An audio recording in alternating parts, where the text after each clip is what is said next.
My name is Odun Orimolade. I'm from Nigeria. I live in Lagos. I work in Lagos too. History it's planned. It's institutionalized. It's um, written by people or groups of people that want society to have a certain orientation about things. So there's a certain order to it. It doesn't necessarily hold all the facts, and it doesn't necessarily interpret the facts the way it should relate to people.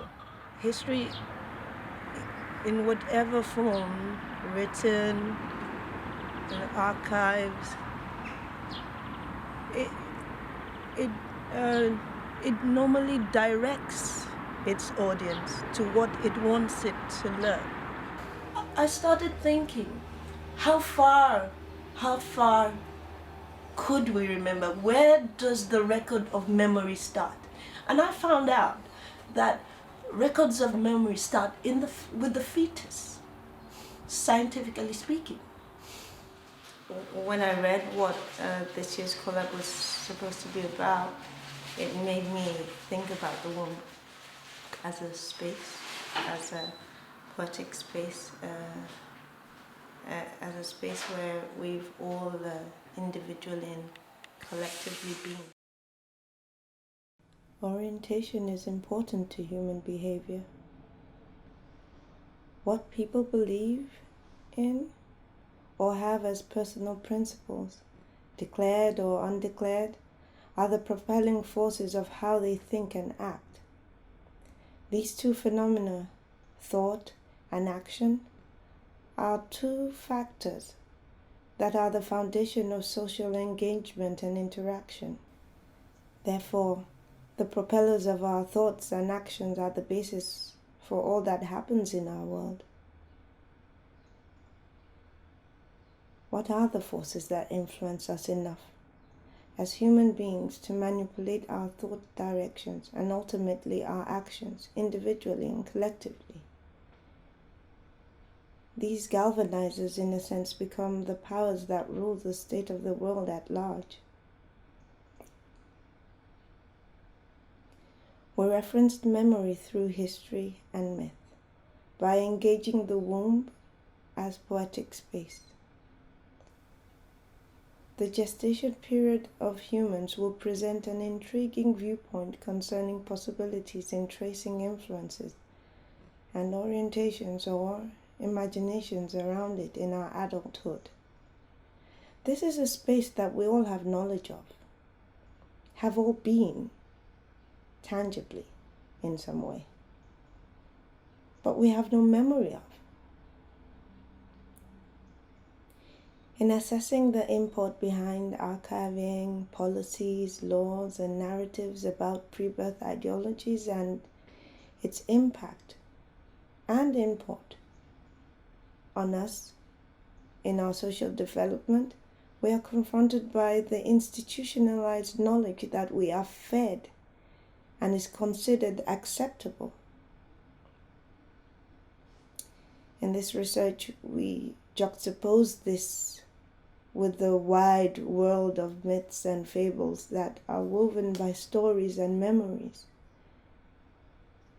These stories and memories are challenged by these institutes of history, and their hidden truths are whispered away as bedtime tales, not to be of import. Thinking about the womb brings questions to light. Do you have an earliest memory that comes up from time to time? If we could remember what the experience of gestation was, what are the likely testimonies that will come from us? How would these testimonies affect our behavior and the navigation of our personal and collective realities? How would they in turn affect those around us? Does history and institution about the happenings in the womb give fair advantage to the unborn in the structure of our society? What attitudes due to orientation does the house of this space, the female body, encounter as the whole life gestation process is propagated through history and myth? Would memory and myths juxtaposed with history provide glimpses and portals into new discoveries for use to fill the gaps in the exploration of human behavior and orientation? We discovered in fetal memory research that memory actually begins at conception. The cells begin to document. This is in line with many fables and myths that connotes a consciousness of the unborn. In the chicken coop, the womb is caught between these two ideologies that are separate but the same. It's not together, thus it cannot draw wider benefits from them. This is because institutionalized memory of history and its several branches propel its propaganda and influence, while myth and fable are this ever-flowing, growing, but unrecruited knowledge because of its individuality. If the problem with history and many of the institutionalized cultural knowledge is that it normally only recognizes a past made by opinion leaders or meaning makers or memory makers of a society. And we embody those narratives of events that we are led to believe, thus permitting them to impact our realities. Then we must embrace other angles from which memories emanate. We are responsible for ourselves and for what we allow to influence us.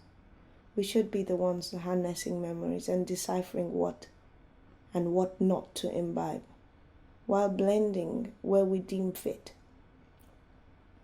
There is not and never has been one story of the same happening.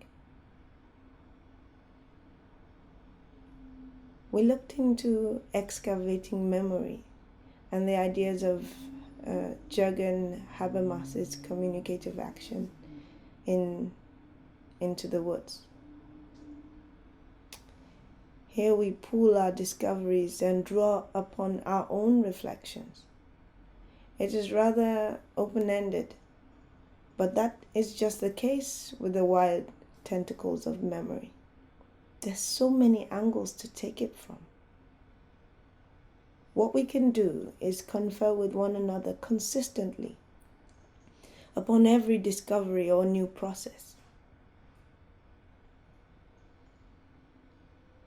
In navigating issues related to a forgotten space, we looked at triggering processes as an activation of an already existing but unaware memory line in transmission 1.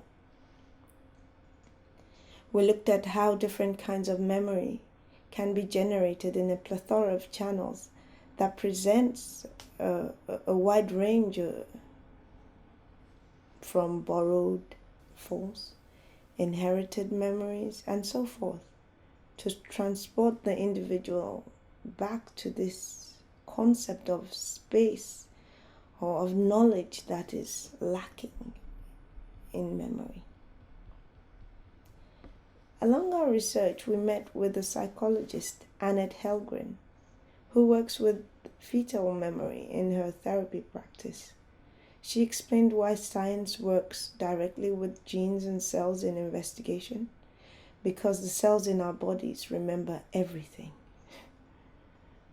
Her prognosis is to ask the body when you need to know something the brain can't remember.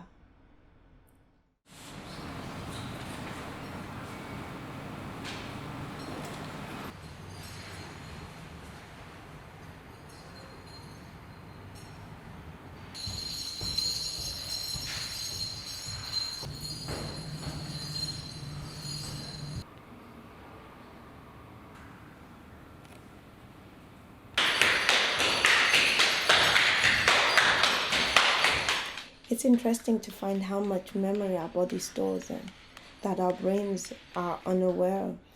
This magnificent machine, our brains.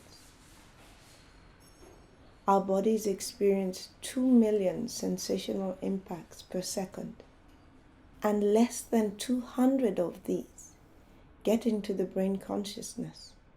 And of these 200, the brain can process between 2 and 5 sensations out of 2 million.